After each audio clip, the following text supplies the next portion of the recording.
سپاسگزارم از لطف و محبتتون. این جلسه در ارتباط با مقوله ساتیا یا راستی و حقیقت هستش که در واقع روبروی اون یا ضد اون مقوله به نام دروغ خواهد بود. تو این جلسه سعی میکنم یک گزیده ای از مطالبی که در ارتباط با مفهوم ساتیا یا حقیقت هست رو براتون بگم و جزئیات اون رو به خودتون میسپارم که از کتاب فرازاندیشه و تا اندازه‌ای هم از کتاب یک سویگی و میانه بودی در دیانا یوگا مطالعه بکنید. نمیدونم چقدر جلسات پیشین رو ملاحظه کردید. توی جلسه اول از اصول و نقشه راه در یوگا صحبت کردیم که این در واقع اون اصول رو نمیدونم شما چه برداشتی از این اصول داشتید. آیا به شکل یک باید و نباید به صورت یک ایدئولوژی نگاهش کردید و دریافتش کردید، به شکل یک چارچوب بهش نگاه کردید، یا اینکه نه به گونه دیگه بهش پرداختید؟ به واقع این اصولی که ما در همونجا صحبت کردیم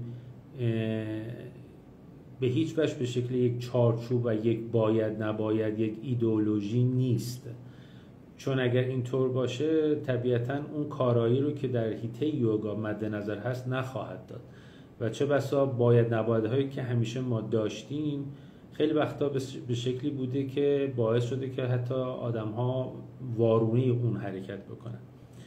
از این رو این اصولی که ما در اون جلسه اول صحبت کردیم و در نقشه راه یوگا مد نظر هست، اینا همه به دست آوردنی است، یعنی با یک کوشش و تحقیق و پژوهشی این اصول به دست میاد و چه بسا اصلا مسیر یوگا، راه یوگا در به دست آوردن این اصول و به دست آوردن این بنیانهای زندگیایی هستش و تمامی مهارتایی که ما تو یوگا ازشون نام بردیم و داریم انجام میدیم در راستای رسیدن به همین اصول هستش.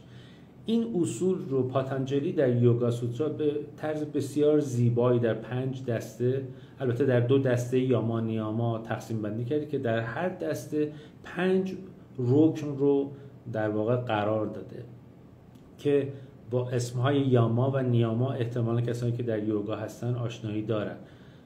مطرح شده که یاما در واقع اون اصولی هستش که زمانی که فردی در راستای اونها حرکت میکنه و اونها رو تا اندازه‌ای به دست میاره، توان این رو پیدا میکنه که از چرخه‌های ناسالمی که در زندگی خودش به هر دلیلی و به هر خاستگاهی شکل گرفته اونها رو بتونه ازشون آزاد شه. چرخه‌های ناسالم رو در جلسات پیشین راجبش صحبت کردیم، در مقوله‌های کارما راجبش صحبت کردیم. بنابراین مثلا دسته اول که یاما نامیده میشه بسیار اهمیت داره که این چرخه‌های ناسالمی که بین من و دنیای بیرون، به خصوص آدم‌های شبیه خود من شکل گرفته رو بتونم آزاد کنم خودم رو و از اونها آزاد بشیم. عرض کنم خدمتتون که این دسته‌بندی یاما و نیاما که حالا به موقعش به هر کدوم از اینا میپردازیم، در این جلسه اولین اصل رو از حیطه یاما مطرح میکنیم که همون ساتیا هست. پاتانجالی در 5 بخش این رو طراحی کرده. اولی آهیمسا یا بیازاری، دومی راستی یا ساتیا مبحث امروزمون، سومی شرافت یا آستیا، چهارمی یکسویگی براهماچاریا و پنجمی وارستگی آپاریگراها. حالا دسته‌بندی که پاتانجالی مطرح کرده ما هم به احترام حتی در کتاب فرازاندیشه من بر همین روال مطرحش کردم، اما در اینجا میخوام اولین مطلبی که بیارم وسط مفهوم ساتیا هست.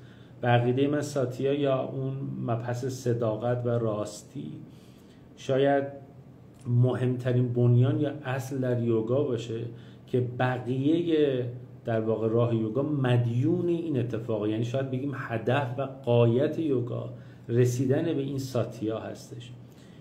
چرا؟ چون که در واقع ساتیا به معنای حقیقت هست و ما هم به دنبال حقیقت هستیم. حالا در موردش صحبت خواهیم کرد. برای اینکه وارد بحث بشیم بیایم مثلا صحبت کنیم در ارتباط که اصلا حقیقت چی هست، اصلا یعنی چی وقتی ما از حقیقت صحبت میکنیم، حقیقت چی هست. ببخشید. حقیقت یا راستی یا آشا اگه بخوایم، آشا در زبان فارسی قدیم باستان زرتشت به کار میبرد، در واقع مترادف یا هم معنی راستی و یا حقیقت.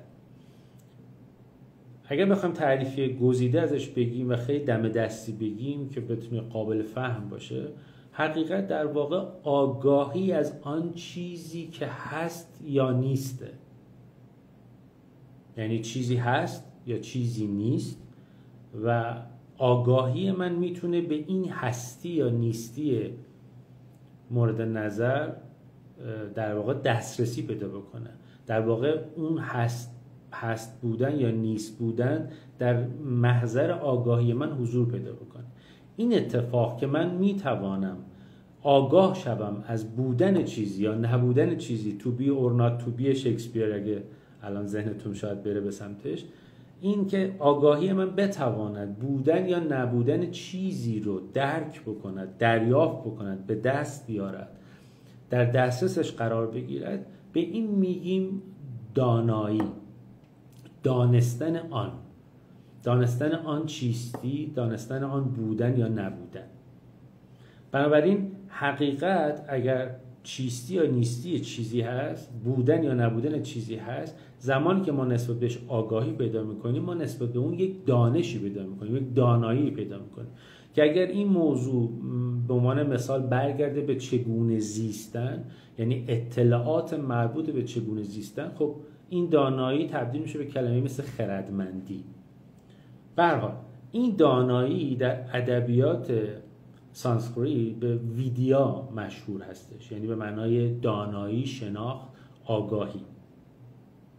وارونه اون یعنی غفلت یا در دسترس نبودن آگاهی از چیستی، یعنی بودن یا نبودن چیزی، میشه بی حقیقتی یا ناراستی، یعنی ندانستن آگاهی از آنچه که در حالا هستی هست، در روان من هست، و این رو ما بهش میگیم آویدیا، یعنی در سانسکریت ضد اون به اسم آویدیا میشناسن، یعنی نادانی، ندانستن، یعنی که بودن یا نبودن چیزی در حیطه آگاهی من نیست.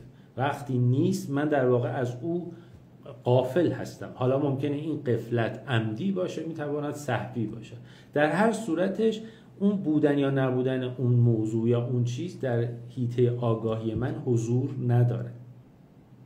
پس این رو بهش میگن نادانی، ندانستن، که جهل، حالا عربی نادانی، برگرفته از این موضوع. و کلمه مثل دروغ که در ادبیات باستان در مقابل آشا یا همون حقیقت یا راستی زرتشت مطرحش کرد، در واقع برمیگرده به مقوله نادانی.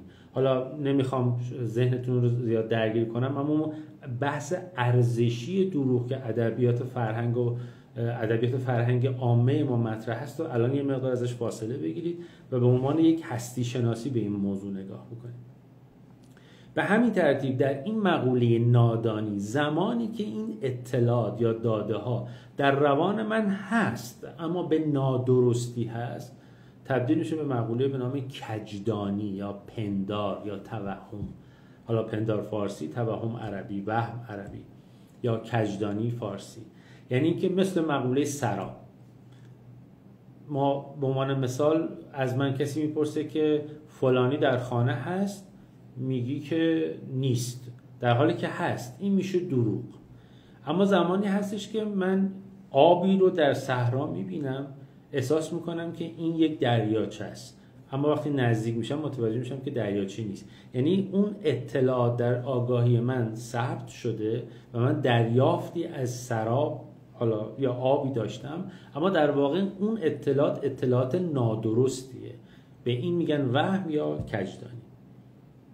حالا آنچه که در روند یوگا مطرح هست، روندی از کجدانی و نادانی به سمت دانایی هستش. یعنی در واقع روند آزادی از بندها، آزادی از رنج، مدیون حقیقت جوییه. مدیون حقیقتیابیه، مدیون راستی جویی هستش. اینکه ما بتوانیم روانمون رو از حیطه دروغ عاری کنیم، روانمون رو از کجدانی و نادانی به دانایی و دانش و خردمندی سوق بدیم. این روندی که در یوگا مطرح هستش و این اونقدر این موضوع اهمیت داره، یعنی در واقع همونطور که گفتم اصل راستین یوگا هست که در یکی از مانتراها به نام شانتی مانترا اصلا اعلام میشه این به وضوح، یعنی در واقع یک خواسته قلبی است که میگه آساتوما سادگامایا، یعنی من را از نادانی و کجدانی به دانایی و خردمندی هدایت کن. باشد که این گونه شود، باشد که این نادانی و کجدانی به دانایی ختم شود. تا اینجا داشته باشید معنای حقیقت و در واقع دروغ رو سعی کردم مطرح کنم که روبروی همدیگه هستش، که اون در واقع یادم رفت بگم که اون کلمه کجدانی در ادبیات با سانسکریت مایا هم اگر شنیده باشید به این معناست، یعنی در واقع درکی که ما از چیزی بودن یا نبودن چیزی داریم با اون چیزی که واقعا وجود داره متفاوته، یعنی یک درک نادرستی داریم که به مایا هم مطرحه که معنای فریب میده، که یه مقدار جلوتر راجع به مقوله فریب هم صحبت میکنه، چون که فریب از دروغ برمیاد. توی جلسات پیش یک ستاره 5 پری رو از اندیشه های یوگا سوترا پاتانجلی مطرح کردم، یک روندی رو از مقوله رنج مطرح کردم، نمیدونم یادتون هست یا نه، که یکی از اونها نادانی بود، همین پسی که الان صحبت کردیم، یعنی آویدیا، دیگری آسمیتا بود به معنای کیستی یا کیستی پذیری یا هویت، و 3 دیگر، یکی لذت جویی، لذت طلبی یا خوشی جویی، و یا پره بعدی ناخوشی گریزی یا درد گریزی، و نهایتا پره 5 هراس و ترس از مرگ.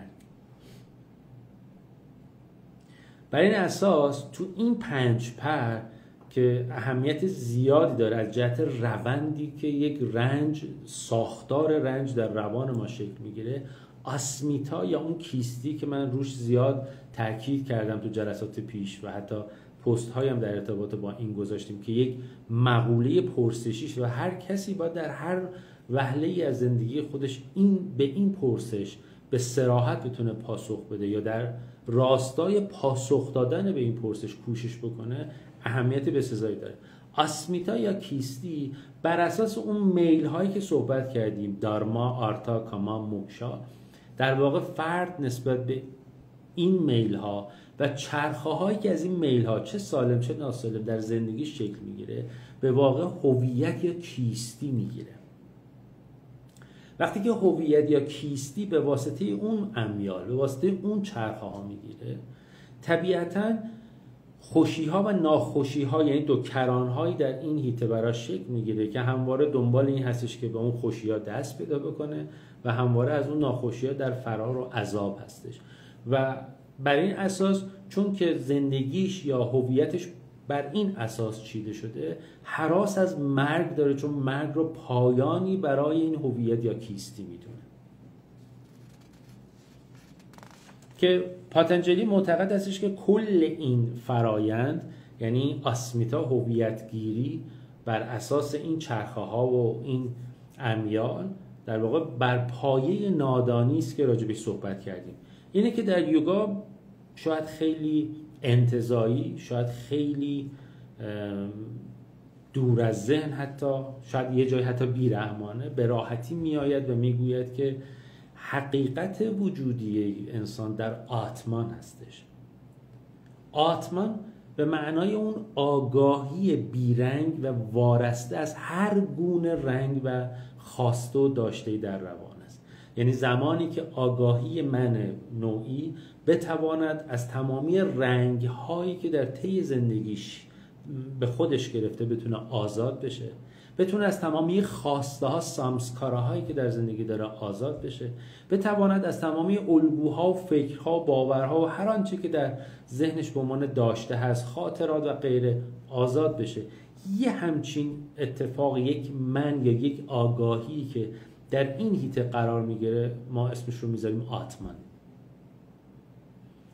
یوگا معتقد هستش که حقیقت در آتمان هست، در این آگاهی در واقع وارسته هست، آگاهی بیرنگ هست، این کریستال یا گوهر بدون خط و خش، بدون هیچ رنگی هستش. و هر آنچه که فرد هویتی به خودش بگیرد جدا از آتمان، این بی حقیقتی، ناراستی و دروغ هست. این اولین جایی است که می شود گفت که دروغ زایده می شود از جهت هستی شناسی و حتی روان شناختی. دروغ شاید بشه گفت اعظم، دروغ بزرگ، یعنی جایی که فرد اون حقیقت واقعی خودش رو درک نمی کنه و خودش رو با چیز دیگری می شناسد.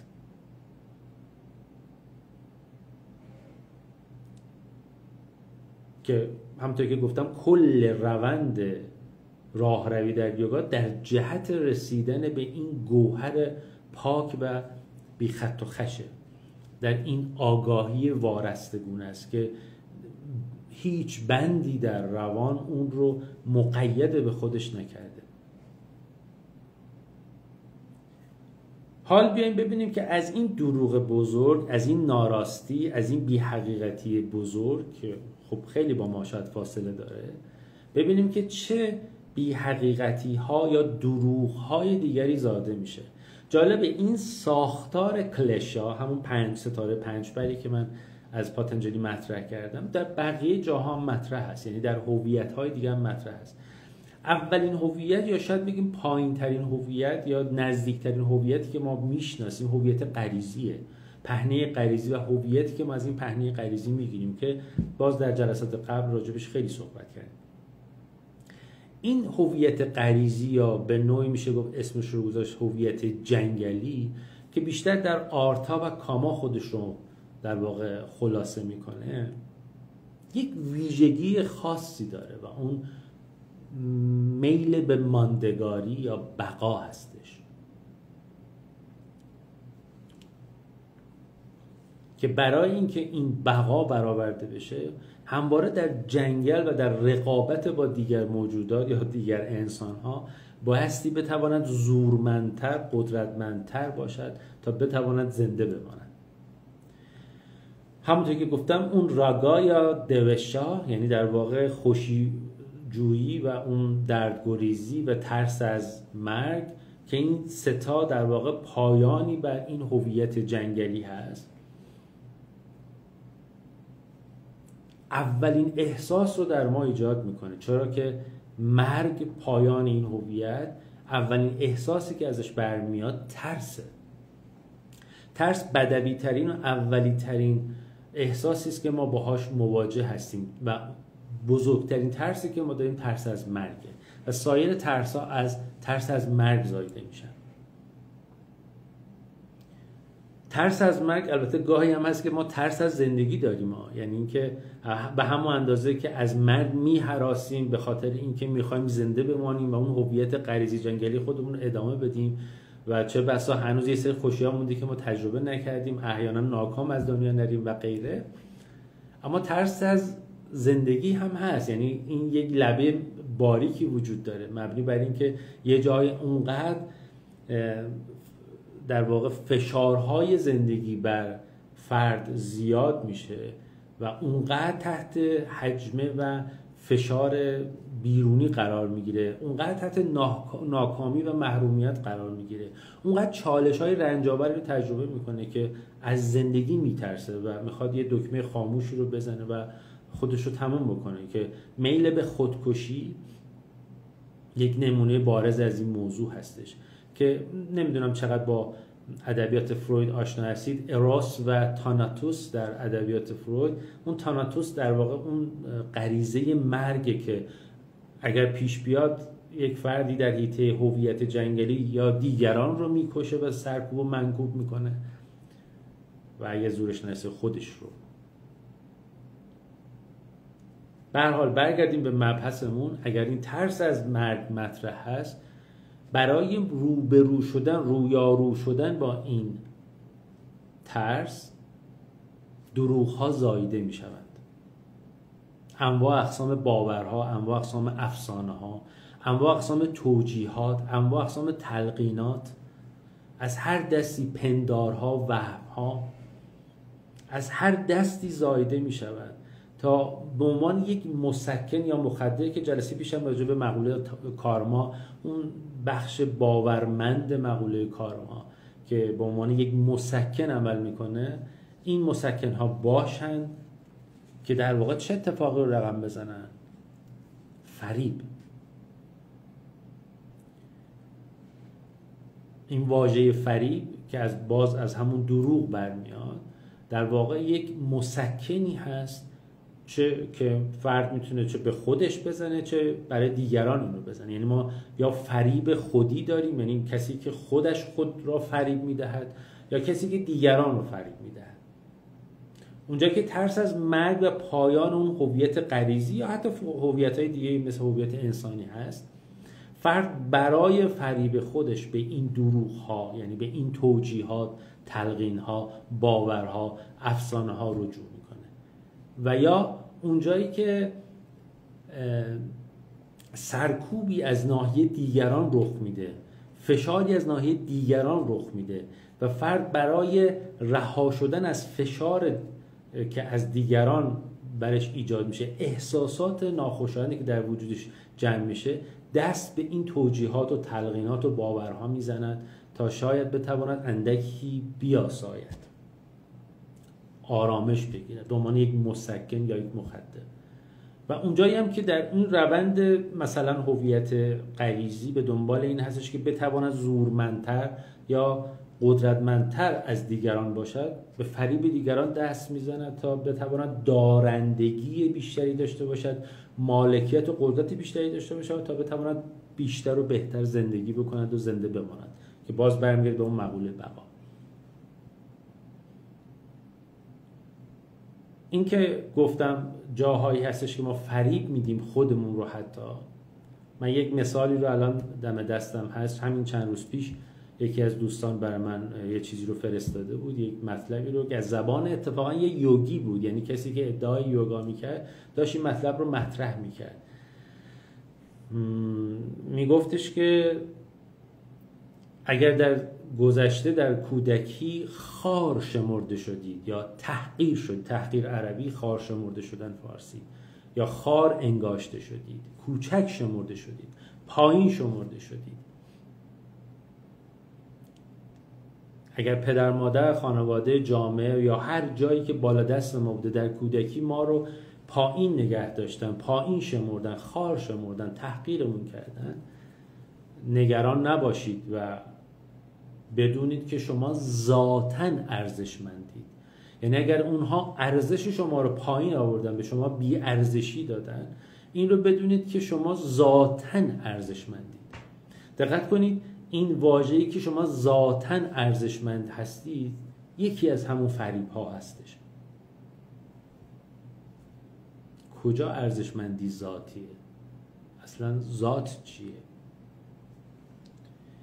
یعنی ما برای فرار از یک احساس، فرار از یک درد گذشته، از یک دروغ گذشته، چون اون کاری که خانواده یا جامعه یا هر کسی دیگه با ما در کودکی کرده واقعیت نداره، حقیقت نداره، چون در دوران کودکی فرد به اون جایی نرسیده که بخواد اصلا ارزشمندی خودش رو نشون بده، اصلا به جایی نرسیده که بخواد واقعا بتونه اون چیزی که هست رو، اون پتانسیل، اون توانمندی هایی که داره رو بخواد نشون بده.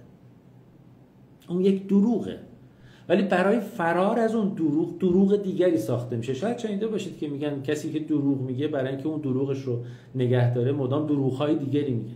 حالا جالب اینجاست که در حیطه‌ای مثل یوگا که اصلا ضد این داستان هست، یعنی ما میخوایم برخلاف این جریان دروغ حرکت کنیم، کسانی میان از زبان یوگا با در واقع روشی مثل یوگا میان دروغ‌های بزرگتری میسازن. یعنی اینکه شما ارزشمندی ذاتی دارید، یک دروغ بسیار بزرگه. ما از یک پرتگاه دوران کودکی داریم بریم به یک پفی رو یا حبابی رو در ما ایجاد میکنن، میبرن ما رو بالای کوه با این تلقین ها باوراندن ها، تلقین عربی، باوراندن فارسی، یعنی در واقع یک گزاره‌ای رو که هیچ حقیقتی نداره به ما میخورونن، باورخور میکنن، میبرن ما رو بالای کوه و نهایتا از اون بالا ما سرنگون خواهیم شد، چون به هر حال این حباب میترکه، چون حقیقی نیست. کجا من ارزشمندی من ذاتیه؟ ارزشمندی در ذات نیست. اصلا یکی اول بیاد ذات رو برای من تعریف کنه. ارزشمندی در اون کاری است که من در دنیا انجام میدم. اگر واقعا اون کودکی که در دوران کودکی ارزشمند شمرده نشده، بتواند در دوران بلوغ، در دورانی که به میانسالی و حتی بزرگتر شدن رسیده، بتواند اون ارزش‌های درونی خودش، اون کارهایی که میتواند بکنه، توانمندی‌های خودش رو بیرون بیاره، اون موقع این کار ارزشمنده. ارزشمندی در کوشیدنه، در اندیشیدنه، در اثر درست و بجا از خود گذاشتنه، دست کسی رو گرفتنه، خدمتی به خلق کردنه. کجا ما ذاتاً ارزشمندیم؟ ما ذاتاً جانوران بیش نیستیم که بر اساس همون هویت غریزی در حال دریدن یکدیگر هستیم.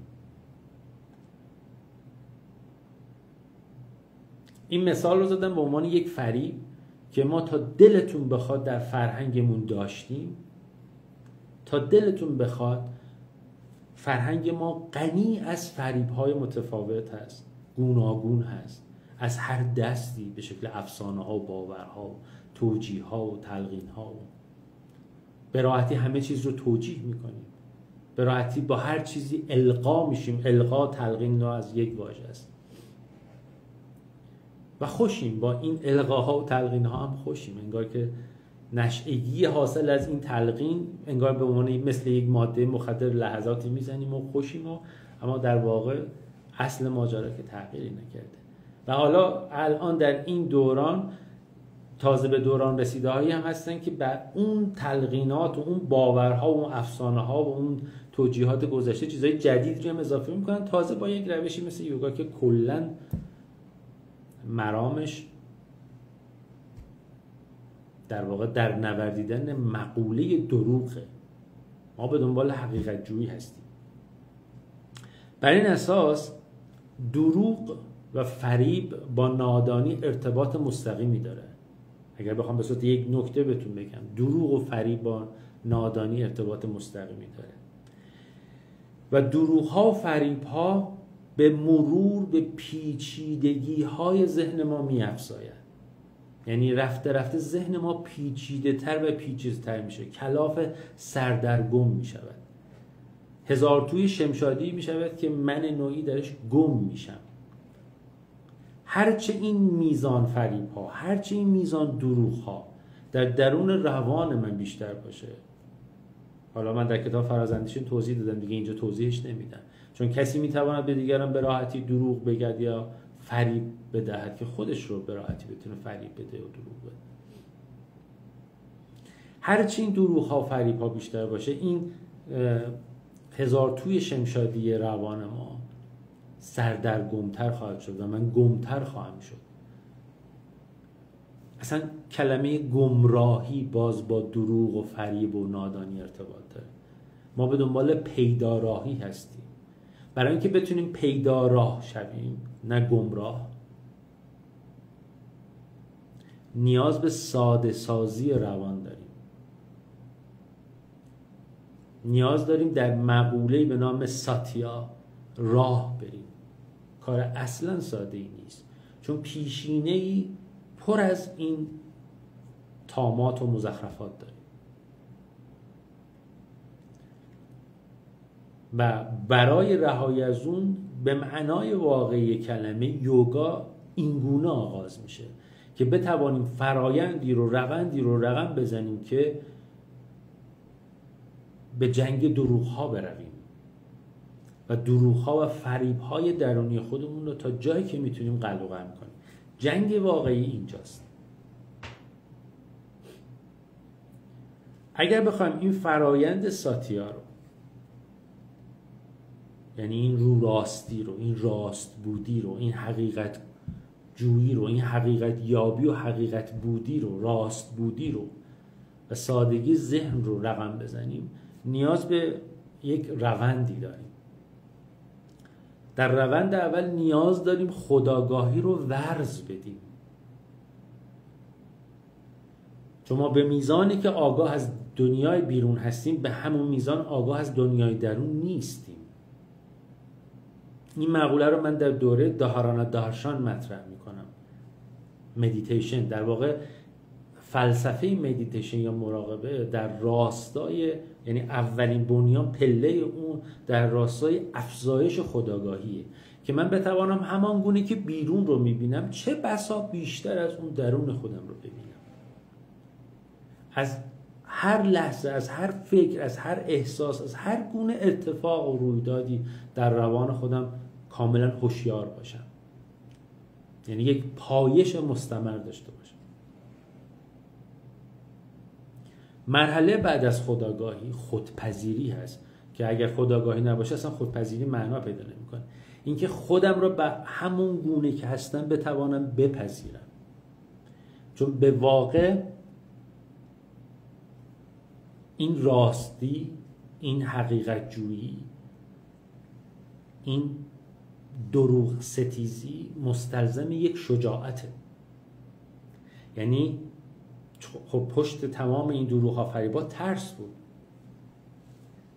پس اگر دروغ و فریب متضاد حقیقت میشه، متضاد ترس هم شجاعت میشه.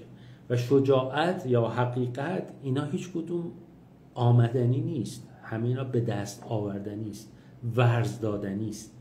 یعنی شجاعت رو باید ورز داد. شخصی از اول همینطوری شجاع نیست. این روندی که من بتوانم خودم رو ببینم و خودم رو همان جور که هستم بپذیرم به یک آشتی منجر میشه. یعنی اول تصویری که خودم از خودم دارم، دوم آنچه که هست رو بدون سانسور نگاهش کنم، بپذیرمش، با خودم دوست شم، با خودم آشتی شم. هر آنچه که در درون من هست، هر گونه دروغ و فریبی که در درون من هست، هر گونه ترس و احساسات منفی که در درون خودم هست، و یاد بگیرم بدون قضاوت ارزشی که تو کتاب فراز راجبش صحبت کردم، بلکه با یک قضاوت پژوهشی به این ساختار وجودی خودم نگاه کنم. این اتفاق، یعنی این پذیرش خود، آشتی با خود، به یک وانهادگی منجر میشه، به یک آسایش اولیه منجر میشه که اگر این آسایش وانهادگی از پس این خودپذیری و آشتی با خود نیاد، اصلا چیزی به نام بهبودی و دگرگونی و تغییر رخ نخواهد داد. من این دو اصل رو در دهارانه دارشان به جزئیات مطرح میکنم و مهارتایی که برای اون لازم هست رو هم آموزش میدم. اگر هم نتونستید در کلاس‌های دهارانه دارشان حضور پیدا بکنید، میتونید از کتاب یکسوگی و میانه بودی مطالب خیلی مهمی رو در این ارتباط، فکر کنم اگر اشتباه نکنم فصل میانه مانی فصل 5شه، میتونید بخونید اونجا. پس دو مرحله اول شد خودآگاهی و خودپذیری. مرحله سوم که میشه گفت هسته اصلی این فرایند ساتیایا رو راستی است، شک و راستی آزمایی است. یعنی که بایستی شروع بکنیم نسبت به هر گزاره‌ای که به هر شکلی، چه حتی شناختی، چه باوری، چه خانوادگی، اجتماعی، فرهنگی، از هر دستی الگوهایی که در روانمون هست، به تک تکشون از کوچیک به بزرگ، نه از بزرگ به کوچیک، شروع کنیم شک کردن. ببینیم اصلا از کجا آمده. اصطلاحاً راستی آزمایش کنیم. چقدر اینا حقیقت دارن، چقدر اینا راستن، چقدر اینا دروغن. از اینجا به بعد در این مرحله من نیازمند دو ابزار مهم هستم. یک، پرسش صریح، آشکار، رک و بی پرده از خودم، و در یک شاید بگیم تعمیم، شاید حتی از دیگران. یعنی فردی که در این حد رسیده حتی از دیگران هم پرسش صریح، رک و بی پرده میکنه. در واقع نمیپیچونه، با توجیه و پیچوندن سوال مطرح نمیکنه. پرسش شفاف و مشخص و آشکار هست. پس پرسشی آشکار، صریح، رک، بی پرده و پاسخی رک، صریح و بی پرده به آنچه که خودم از خودم میپرسم و آنچه که بهش پاسخ میدم. ببینید در فرهنگ ما الان چیزی به نام پیچاندن، دو دره کردن و امثال هم زیاد شده. این نشون دهنده اینه که ما در دایره فریب فکر نمی کنم دیگه جایی مونده باشه که در نوردیده باشیم. همینجور در حال گسترش و جلو رفتن هستیم. در این پرسش و پاسخ صریح و بی پرده ما نیازمند گواه هستیم. گواهی مبنی بر راست بودن اون گزاره، اون الگو، اون فکر، اون احساس حتی. یعنی حتی احساساتی که در درونتون هست شاید دچار کجدانی و پندار شده باشیم. من و شما ممکنه در این روند حتی احساسی از غم داشته باشیم، اما در واقع اون احساس اصلا غم نباشه، دچار یک پندار شده باشیم، یعنی کجدانی شده باشیم مثل اون سراب. این در واقع این غم یک ترسی است که من فکر میکنم غم است. اینجا اونجایی است که شاید نیاز به یک آموزگار، نیاز به کسی که بتواند در این موضوع شما رو همفکری بکنه، من رو همفکری بکنه، لازم هست تا اینکه در مشورت با او به این راستی آزمایی جنبه دقیق‌تر و درستری بدیم. قرارم نیست که همیشه به یه پاسخ صریح و روشنم برسیم. یعنی حتی اینکه بفهمیم که یک چیزی واقعا دروغه یا حقیقته. ممکنه یه جایی به این برسیم که اصلا نمیدونم دروغه یا حقیقته. مهم نیست. مهم این روند است. مهم این روند بودن در این روند هستش. راه رفتن در این راه هستش. کار ساده ای نیست. یوگا به معنای حقیقی خودش، آنچه که در مفهوم فلسفی یوگا مطرح هست، کار ساده ای نیست. این مهارته که حالا پا رو بپیچونیم و دست رو اینجوری کنیم و تنه رو بچرخونیم و اینها ابزار هستن، اینها حقیقت نیستن. جایی که ما از حقیقت و اون فلسفه اصلی یوگا فاصله میگیریم، انگار به نوعی در مهارت خودمون رو مشغول میکنیم. پس مرحله سوم مرحله خیلی مهمیه، مرحله حقیقت جویی، حقیقت یابیه. از اینجا به بعد من در جاده راستی، در جاده حقیقت، در جاده خروج از چرخه‌های دروغین زندگی گام میگذارم و هر قدمش یک آرامش درونی به من میده. چرا؟ به خاطر اینکه ذهن من رو دائم داره ساده و ساده و ساده تر میکنه. مرحله چهارم، یعنی در این روند ستای اول شد خودآگاهی، خودپذیری، شک و راستی آزمایی که گفتم خیلی مهمه، و اما چهارمی شاید از هر ستا اینا مهمتره به نوعی، چون در واقع این چرخه رو میبنده، در واقع این پایان داستانه و اون خو گرفتن، همسو شدن با حقیقته. اگر در گام سوم من حقیقت رو دریافت کردم، پیدا کردم، در گام چهارم باید با اون حقیقت زیست کنم، همزیستی کنم. چرا که سالیان سال، شاید قرنها و هزارها در روان جمعی ما با دروغ و فریب زیست کردیم، همزیست شدیم، خو گرفتیم، عادت کردیم. این که بتوانم حقیقت رو پیدا بکنم خیلی کار بزرگی است. این که بتوانم با حقیقتی زیست بکنم، همزیستی بکنم، از او بزرگتره.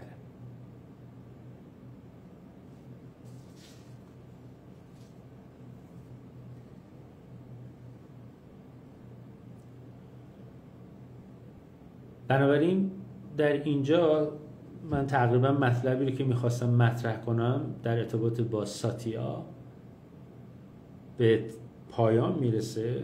همونطور که گفتم ساتیا به نظر من مهمترین اصلی است در زمینه یاما و حتی یوگا به طور کلی.